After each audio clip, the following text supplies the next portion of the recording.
ఇశ్రాయేలు 12 గోత్రముల వారి తండ్రి వారికి ఆజ్ఞాపిస్తూ జీవించుచు దీవించుచు వారితో చెప్పినదిదే.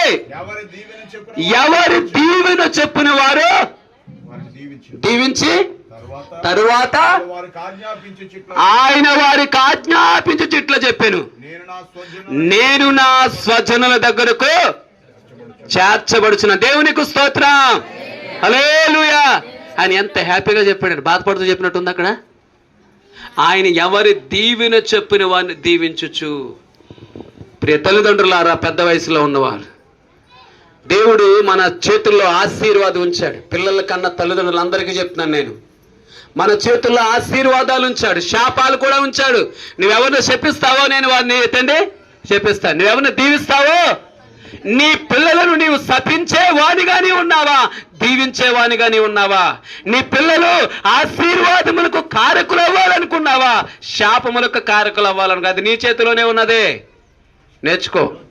ఎన్ని శ్రమలు, ఎన్ని బాధలు, ఎన్ని ఇబ్బందులు పెట్టినా నీ పిల్లల్ని దీవించడానికి ప్రయత్నం చేయి. దేవునికి స్తోత్రం, హల్లెలూయా, హల్లెలూయా.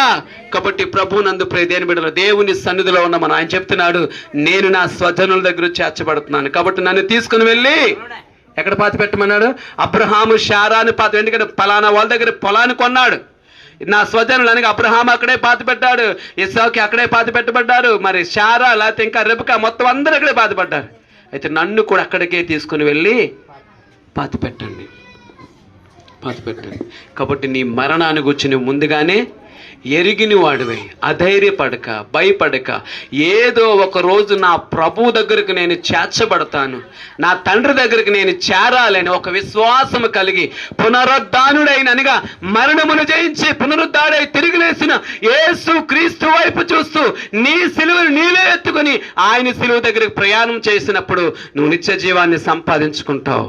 ఈ లోకములో ఉన్న వాటినే చూసి ఈ లోకముల కొరకే నువ్వు పరిగెత్తినట్లయితే ఇటెక్కడ నువ్వు తృప్తి పొందలేవు, అక్కడ నిత్య జీవాన్ని కూడా పొందలే. ఎందుకు యేసయ్య చెప్పాడు, నేనే జీవమును మార్గమును సత్యమును, నా ద్వారా తప్ప తండ్రి వద్దకి ఎవరు చేరలేరు. కాబట్టి ప్రభువునందు ప్రియమైన బిడ్డలారా, ఒకటి